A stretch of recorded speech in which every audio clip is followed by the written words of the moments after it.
Good morning, everyone. So, welcome to the lecture 4 of ray optics, and we will continue with the topic total internal reflection. Okay, तो पिछले class में हमने ये देखा था कि एक पर्टिकुलर हम अगर इंसिडेंस वाला एंगल, ठीक है, दे जिसपे रिफ्रैक्शन वाला जो एंगल हो वो कितना हो जाए, 90 डिग्री हो जाए, ठीक है। उस एंगल को क्या बोलते हैं हम लोग? क्रिटिकल एंगल बोलते हैं। उसको क्या बोलते हैं? Critical angle. तो क्रिटिकल एंगल पे अगर स्नेल्स लॉ को अप्लाई किया जाए, स्नेल्स लॉ को अप्लाई किया जाए, तो स्नेल्स लॉ के बेसिस पे क्या होता था? Sine I by sine R, यही ना होता है? Sine I by sine R, और ये इक्वल्स टू क्या होता है? n/1, ठीक है। n/1 यही ना होता है, ठीक है। तो यहां पे अगर साइन आई सी इसको बोले, ठीक है, ठीक है ना, एंगल ऑफ इंसिडेंस, तो रिफ्रैक्शन एंगल कितना हो जाएगा? 90 degree. Sine 90 degree is equals to n/1, ठीक है। तो साइन 90 डिग्री इक्वल्स टू कितना होता है? Sine 90 degree equals to 1। तो इसका मतलब हो गया कि sine I C is equals to कितना होगा? n/1। तो therefore you can write I C will be equals to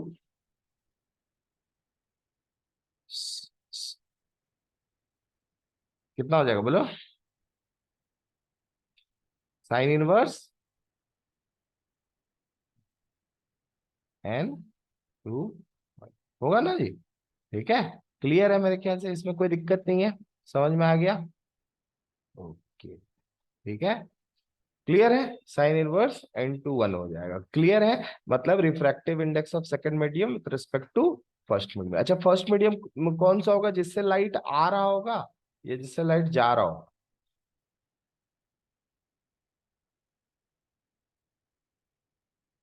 light आ रहा होगा, क्लियर है मेरे ख्याल से। चलिए, कुछ इंपॉर्टेंट फैक्ट्स है ना टोटल इंटरनल रिफ्लेक्शन से। तो टोटल इंटरनल रिफ्लेक्शन, रिफ्लेक्शन 100% होता है, ठीक है। Laws of reflection are valid, ठीक है, clear. In situation where there is continuous variation of refractive index, critical angle is approximately 90 degree, ठीक है। ऐसा अगर कोई सिचुएशन हो जहां पर कंटिन्यूअस वेरिएशन हो, किसमें? रिफ्रैक्टिव इंडेक्स में, ठीक है, तो फिर क्रिटिकल एंगल अप्रोक्सीमेटली कितना होता है? 90 डिग्री।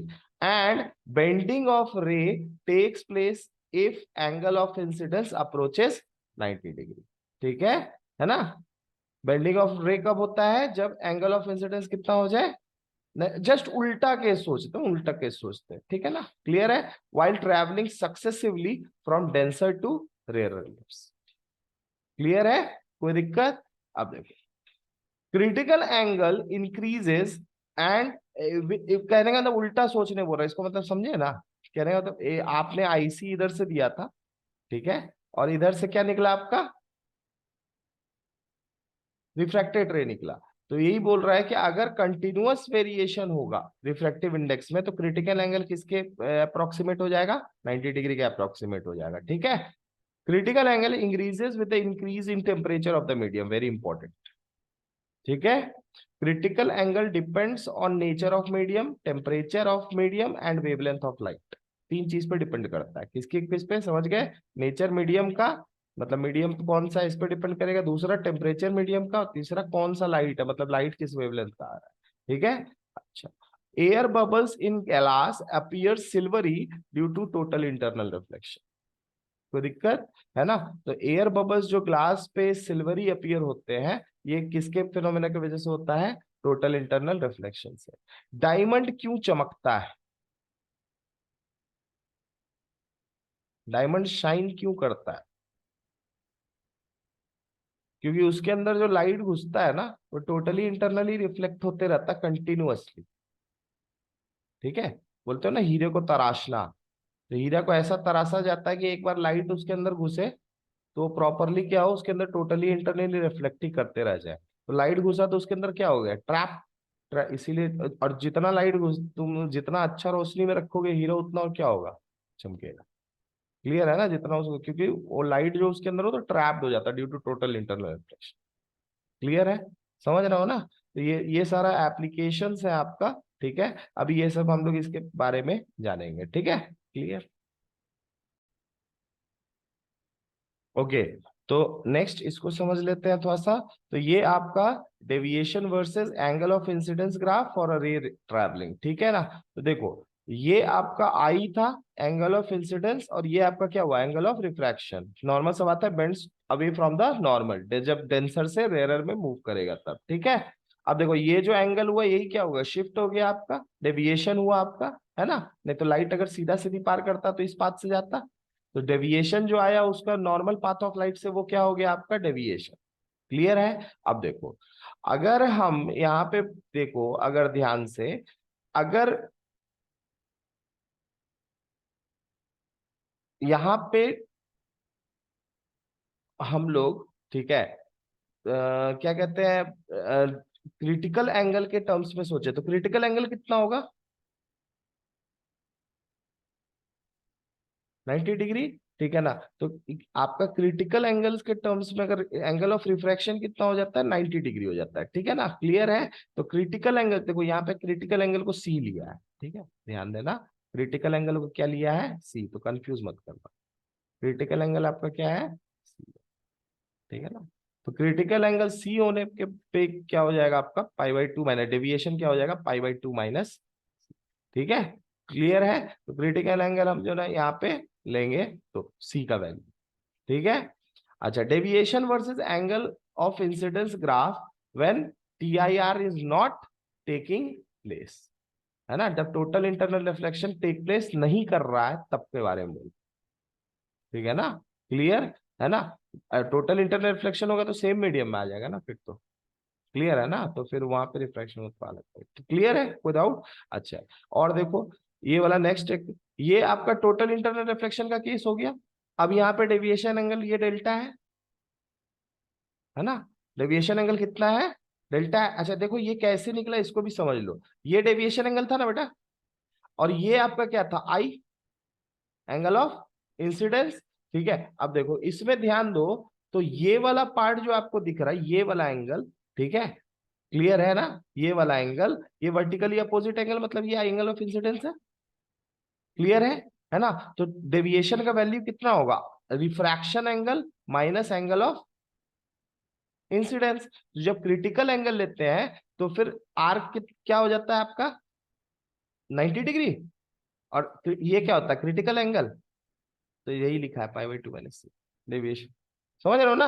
और ये कब तक लगेगा, जब तक लाइट डेंसर से रेयरर में जा रहा है, जब तक मतलब टोटल इंटरनल रिफ्लेक्शन नहीं हो रहा है। क्लियर, कोई डाउट है। अब डेविएशन एंगल हम लोग चेक करते हैं जब टोटल इंटरनल रिफ्लेक्शन हो रहा है, टोटल इंटरनल रिफ्लेक्शन हो रहा है।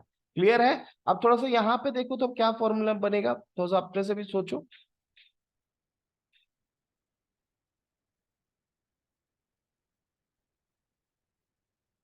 यहाँ में एक बात बताओ, पहले तुम लोग एक एक चीज समझो, है ना।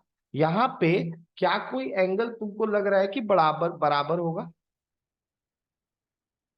ये तो इंटरनल रिफ्लेक्शन है ना। तो I is equals to are होगा, श्योर हो। हाँ, क्लियर है ना।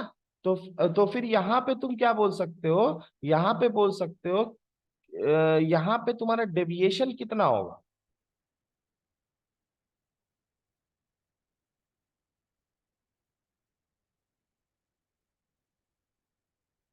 बताओ।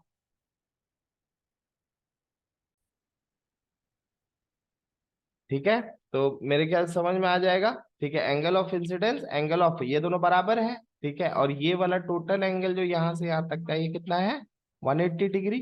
ठीक है, तो तुम लिख सकते हो कि डेविएशन जो होगा वो बराबर होगा आपका 180 डिग्री माइनस 2i के बराबर।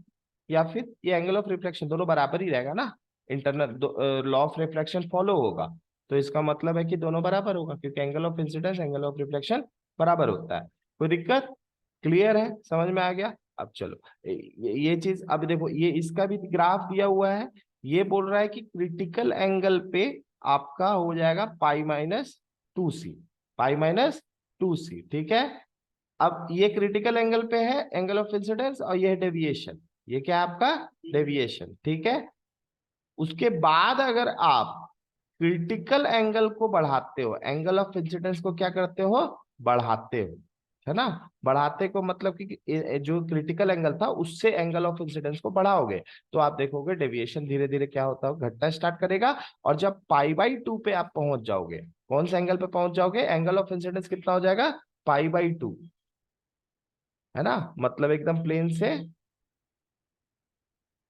हाँ, एकदम आपका नॉर्मल जो रहेगा, normal to the point of surface, ये हुआ 90 डिग्री एंगल ऑफ इंसिडेंस, ठीक है। इस तरीके से आप अगर डालोगे, तब वो क्या हो जाएगा, फिर आपका जीरो हो जाएगा, एंगल ऑफ डेविएशन क्या हो जाएगा, जीरो, मतलब लाइट क्या होगा, सीधा सीधी पार कर जाएगा, लाइट क्या हो जाएगा, सीधा सीधी पार कर जाएगा। कोई दिक्कत, क्लियर है, समझ में आ रहा है ना।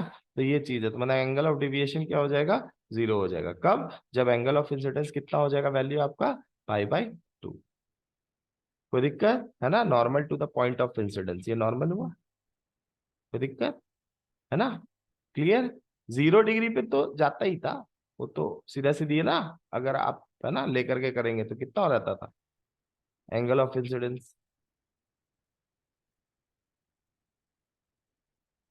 ये सरफेस है तो ये एंगल ऑफ इंसिडेंस होता है ना जी, ठीक है। तो नॉर्मल ये है, तो नॉर्मल सा बात है, ये कहाँ जल जाएगा, 90 डिग्री, ये वाला हुआ ना। और 90 डिग्री करोगे, तब आप क्या देखोगे कि, हाँ, तो वहां पे आप देखोगे कि एंगल ऑफ डेविएशन क्या है आपका, जीरो है, मतलब लाइट सीधे सीधे चला जा रहा है, ठीक है ना, क्लियर। कोई डाउट है, समझ में आ गया, आगे बढ़े, ठीक है। चलिए नेक्स्ट, तो दोनों याद रखिएगा सिचुएशन, एंगल ऑफ डेविएशन का दोनों बता दिए, जब TIR टेक प्लेस हो रहा है, जब TIR तुम्हारा टेक प्लेस नहीं हो रहा है, दोनों के लिए फॉर्मूला है R-I, ठीक है, R-I, जब नहीं हो रहा है तब के लिए डेविएशन का फॉर्मूला, ठीक है ना। और जब हो रहा है टोटल इंटरनल रिफ्लेक्शन, तब फॉर्मूला है, हाँ, 180 डिग्री -2i। क्लियर है, कैसे है, समझ में आ गया, डिराइव, ओके। नेक्स्ट टॉपिक,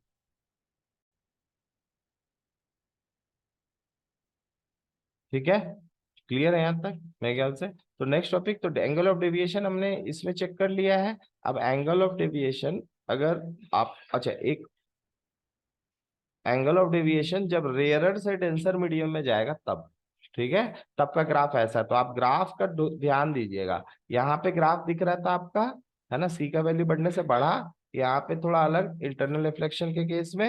अब नया वाला आपका जो है, वो है from rarer to denser medium. तो देखो, जीरो से लेकर के जीरो से लेकर के 90 डिग्री तक एंगल ऑफ इंसिडेंस बढ़ाने से, एंगल ऑफ इंसिडेंस बढ़ाने से आपका क्या हो रहा है। अच्छा, ये ग्राफ का पैटर्न कैसा है,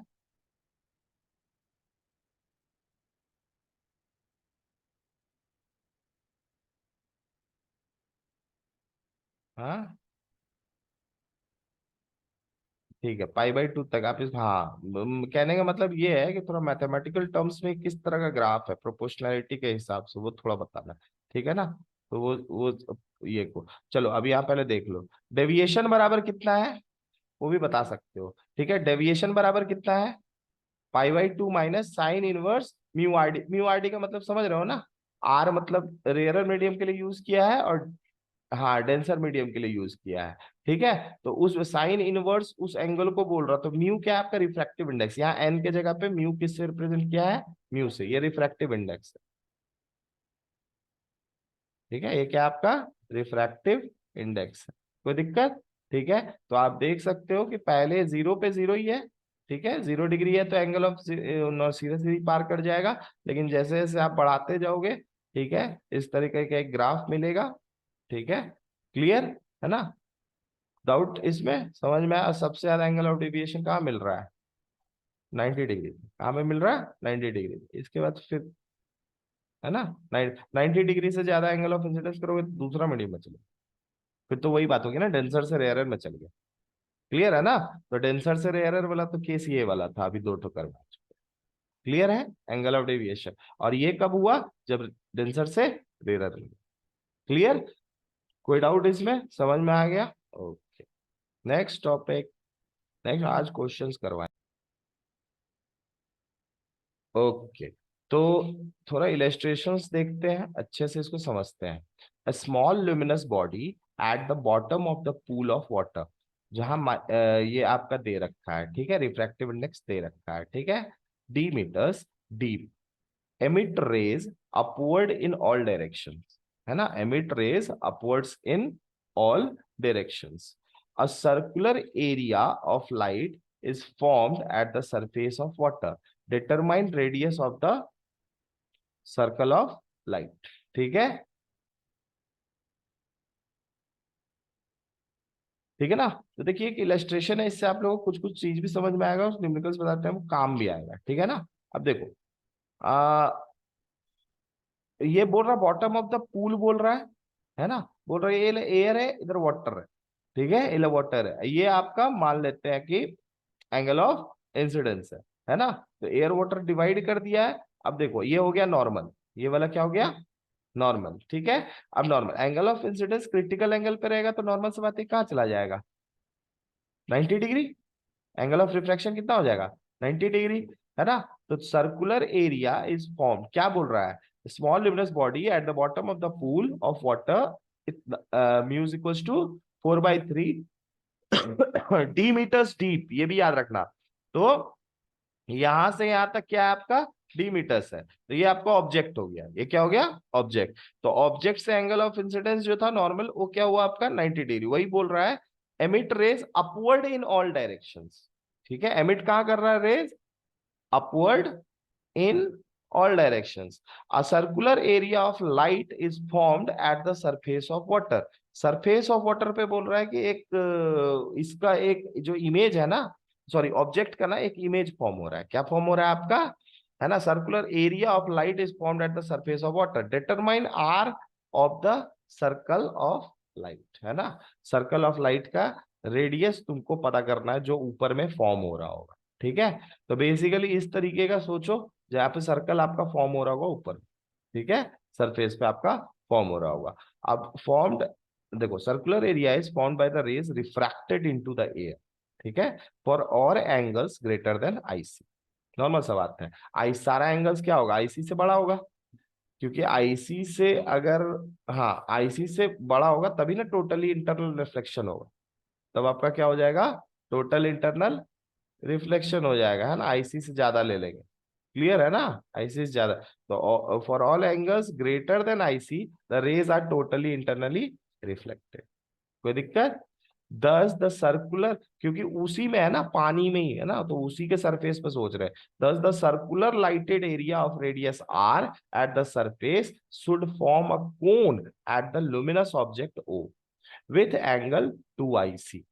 एंगल कितना हो जाएगा, 2IC हो जाएगा, कोई दिक्कत, ठीक है ना। Thus the circular area of radius R at the surface should form a cone, कैसा बनेगा, कोन बनेगा, ठीक है ना, ऑब्जेक्ट कोन बनेगा at the luminous object O with the angle कितना बोल रहा है, 2IC। कोई दिक्कत, तो एंगल कितना होगा, 2IC के बराबर। कैसे बोला, तो देखो ये एंगल आईसी होगा, तो नॉर्मल सा बात है, ये पैरेलल सोच लो हाइट के साथ, तो ये एंगल दोनों आपका अल्टरनेट इंटीरियर एंगल्स आईसी के बराबर, ये भी एंगल अल्टरनेट इंटीरियर एंगल, तो 2IC वैल्यू आया। तो ये कोन जो सबस्टेंट की एंगल कितना हुआ, और जो ये सरफेस पे एक बना होगा आपका कोन का बेस, क्लियर, यही जो कोन का बेस बन रहा है इसी का रेडियस तुमसे पूछ रहा है। क्लियर, कोई डाउट है, तो जाना यहीं से आपका with angle 2IC as the vertex angle, therefore from the geometry of the figure R/D is equals to 10IC। Clear है, R/D किसके बराबर हो जाएगा, 10IC के बराबर हो जाएगा, 10 थीटा, है ना, 10 थीटा के बराबर हो जाएगा, कोई दिक्कत, क्लियर है ना, 10 थीटा के बराबर हो जाएगा, R/D परपेंडिकुलर बाई बेस, कोई दिक्कत। तो 10IC के बराबर हुआ, यही ना आईसी एंगल ही है ना, ठीक है। अब तो और R इज इक्वल टू क्या हो गया, D10IC, sine IC is equal to क्या होना चाहिए, 1/म्यू के बराबर होना चाहिए, म्यू का वैल्यू आपको दे रखा है, 10IC इज इक्वल टू 1/√, बस पुट कर दिए वैल्यू को, ठीक है, कोई दिक्कत है ना, समझ में आ गया? तो वाटर, तो आर का वैल्यू आपका निकल गया। क्लियर? रेडियस का वैल्यू आपका आ गया, इसके टर्म्स में आया है। हाँ, ठीक है, क्लियर? कोई डाउट है? समझ में आ गया? ठीक है, आर बराबर, हाँ, ठीक ना। चलिए, तो कुछ क्वेश्चंस अब देखते हैं, कुछ क्वेश्चंस को बनाते हैं। बहुत अच्छा, नहीं, इससे पहले कुछ एप्लीकेशंस हैं एनसीईआरटी के, उनको देख लेते हैं पहले, ठीक है। तो सबसे पहला एप्लीकेशन है इसका मिराज फॉर्मेशन। क्या है इसका? मिराज फॉर्मेशन। मिराज फॉर्मेशन जैसा कि हमें पता है ना, जो वार्मर एयर होते हैं नियर द ग्राउंड, है ना, और ऊपर आपका क्या होता है, कब कहाँ पे, जैसे हम लोग कहाँ रहते हैं बोल सकते हो, जब हम लोग रेत रेत वाले इलाके में हो, ठीक है, जैसे राजस्थान हो गया, डेजर्ट है ना, डेजर्ट्स में हो, तो डेजर्ट्स में क्या होता है ना, डेजर्ट्स में जो एयर आपका ग्राउंड सरफेस के पास होता है वो गर्म होता है, वो क्या होता है, गर्म होता है, और जो ऊपर होता है वो ठंडा होता है। तो जिसके वजह से रे ऑफ लाइट जो होता है ना, वो आपका टोटल इंटरनल रिफ्लेक्शन के वजह से हमको इमेज कहीं और दिखता है, वर्चुअल इमेज एक दिखता है, ठीक है ना, क्लियर है? तो ये जो एक फेनोमेनन है ना, जिसके वजह से क्या बोल सकते हो कि आपका मिराज फॉर्मेशन, ऐसा चीज हमें दूर से दिखा, हमें लगता है तालाब है ना, हाँ, कुछ ऐसा है ना, बड़ा पेड़ उड़ गया, लगता है कि कुछ है नीचे, ठीक है, वहाँ तालाब उलाब है, लेकिन जाते हैं तो पता चलता है वहाँ कुछ नहीं, है ना, होता है तालाब में इमेज फॉर्म होता है, तो हम लोग तो लगता है कि हाँ वो तालाब ही है, इमेज फॉर्म हो रहा है। समझ में आ रहा है ना? तो इस वजह से कंफ्यूजन होता है। क्लियर? कोई दिक्कत है ना? ये ऐसा डेजर्ट्स में होता है, तो ये एक इम्पोर्टेंट है, ठीक है, ये पूछता है। और आ जाते हैं इसके दूसरे में। ओके, सेकंड है आपका डायमंड, ठीक है, जैसे कि डायमंड के बारे में ऑलरेडी बताया अभी तुरंत ही, कि diamond are known for their spectacular brilliance. Their brilliance is mainly due to total internal reflection of light inside them. The critical angle of for diamond air interface 24.4 degree is very small. Therefore, once light enters in diamond, it is very likely to undergo total internal reflection inside it. Diamonds found in nature rarely exhibit the brilliance, ठीक है, जो non naturally found होता है उसमें नहीं रहता है उतना ज्यादा, ठीक है ना, लेकिन it is the technical skill of the diamond cutter, जैसा कि बता, तराशना हीरे को, which makes diamonds to sparkle so brilliantly. By cutting the diamond suitably, multiple total internal reflections can be made to occur. Clear हो गया? कोई doubt है? समझ में आ गया? ये एक चीज है डायमंड। उसके बाद, हाँ, ये आपका एक और है प्रिज्म्स, है ना, ये हम लोग बहुत बार पढ़ चुके हैं, है ना।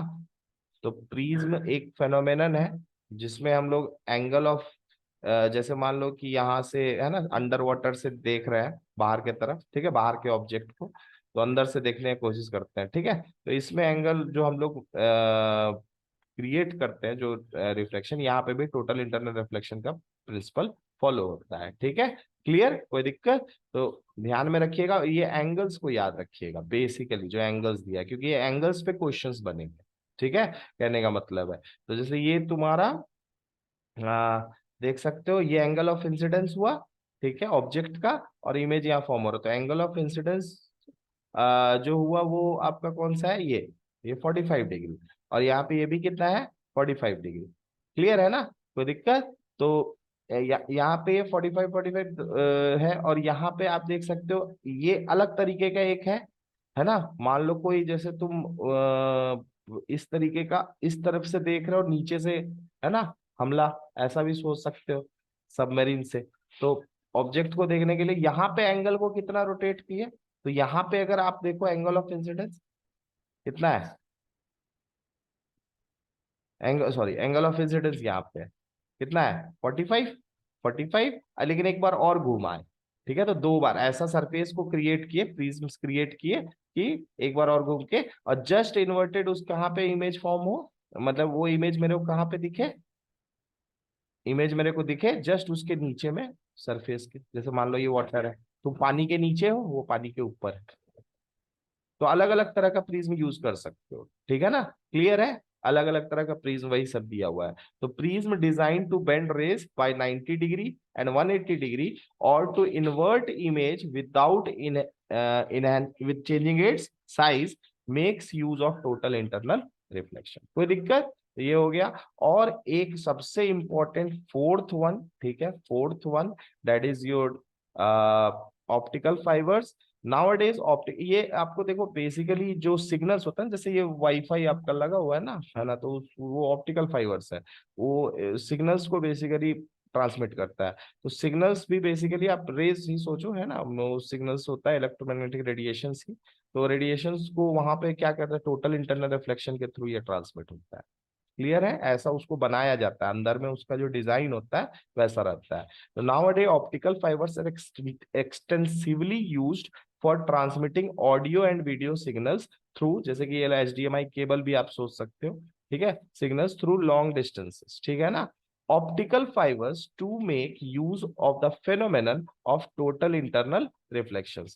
Optical fibers are fabricated with high quality composite glass, quartz fibers. Each fiber consists of core and cladding. कोई दिक्कत है? ठीक है, कोर एंड क्लैडिंग मतलब कि ये ऑप्टिकल फाइबर्स बेसिकली क्या है, क्वार्ट्ज ग्लास, कंपोजिट ग्लास का एक क्या है आपका, फैब्रिकेटेड रहता है। और ईच फाइबर जो रहता है ना, वो आपका कंसिस्ट करता है, हाँ, core and cladding. The refractive index of the material of the core is higher than that of the cladding, ठीक है, जिसके वजह से रे ऑफ लाइट जो घुसता है वो क्या होता है, when a signal in the form of light is directed at one end of the fiber at a suitable angle, it undergoes repeated। तो अरे तुम लोग देखे होगे कि जो घर में आता है सिग्नल चेक करने के लिए, वो डाल के देखता है ना, कि क्या हो रहा है नहीं हो रहा, फिर उसको हिलाता है, हिला करके तब उसको पर्टिकुलरली एक पर्टिकुलर पोजीशन पे लगाता है, ठीक है ना। क्यों लगाता है? क्योंकि रे ऑफ लाइट जो उसके अंदर घुसना होगा ना, वो टोटल इंटरनल रिफ्लेक्ट होना चाहिए। That is the important part. Clear है ना? तो हाँ, तो वो सिग्नल स्ट्रेंथ जो चेक करता है उसी बेसिस पे चेक किया जाता है। क्लियर है? तो it undergoes repeated total internal reflections along the length of the fibre and finally comes out at the other end. Since light undergoes total internal reflection at each stage, there is no appreciable loss in the intensity of the light signal.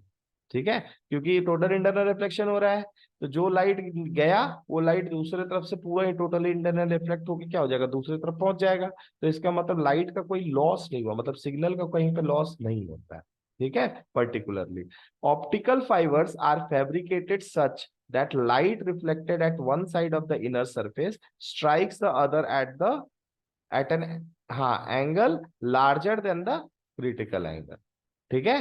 Clear है ना? क्योंकि critical angle से कम होगा तो फिर total internal reflection आपका नहीं होगा। इवन इफ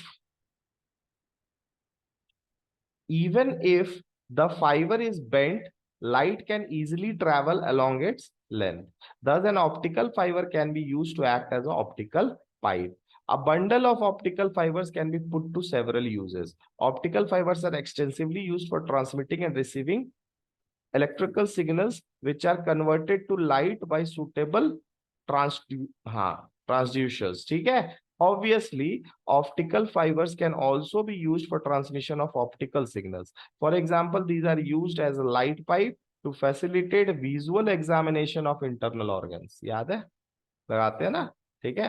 अंदर में होता है, हम लोग का मुंह के थ्रू पाइप डाल के अंदर चेक किया जाता है, ऐसा ऐसा बहुत सारा है, अलग अलग तरह का चीज होता है, लाइक ईसोफेगस, स्टोमैक, इंटेस्टाइन का चेकअप होता है, ठीक है। क्लियर है? You might have seen a commonly available decorating lamp with fine plastic fibers with their free ends forming a fountain like structure, है ना, देखे हो गया है ना, बहुत फाउंटेन लाइक स्ट्रक्चर होता है वो एकदम, तो उसमें वो भी उसी तरह का चीज से बना, फाइन फाइबर से बना होता है, ठीक है। The other end of the fibres is fixed over an electric lamp. When the lamp is switched on, the light travels from the bottom of each fiber and appears at tip of its free end as a dot of light, है ना। तो आप देखे होगे वो ऐसे करके निकलता है और डॉट जैसा रहता है, तो डॉट जैसा वाला पार्ट भी चमकते रहता है पूरा, है ना। देखे होगे ऐसे ऐसे करके पूरा जो निकला हुआ फाउंटेन की तरह, देखे हो ना। और सबसे लास्ट वाला पार्ट जो थ्रिन का रहता है चमकते रहता है, तो उसको ऐसा बनाया जाता है कि जो लाइट आया और फाइनली उसके अंदर क्या हो जाए, टोटली इंटरनल रिफ्लेक्ट हो जाए, तो वो पूरा टाइट हो, पूरा प्लास्टिक फाइबर्स का बना रहता है, पूरा प्लास्टिक वाला, ठीक है ना, क्लियर। The fibres in such decorative lamps are optical fibres. The main requirement in fabricating optical fibers is that there should be very little absorption of light as it travels for long distances inside them. This has been achieved by purification and special preparation of materials such as quartz. In silica glass fibers, it is possible to transmit more than 95% of the light over the fiber length of 1 kilometer. कोई दिक्कत? Compare with what you expect for a block of ordinary window glass, 1 kilometer thick. ठीक है ना? कोई दिक्कत? समझ में आ गया? ऐसा कुछ आप सोच सकते हो, तो very simple it is. Now हम लोग चलते हैं क्वेश्चंस की तरफ, क्वेश्चंस बनाते हैं टोटल इंटरनल रिफ्लेक्शन के। पहला क्वेश्चन है ना, ज्यादा टाइम नहीं लेना है, ठीक है, 1 मिनट में बनाइए जल्दी सब।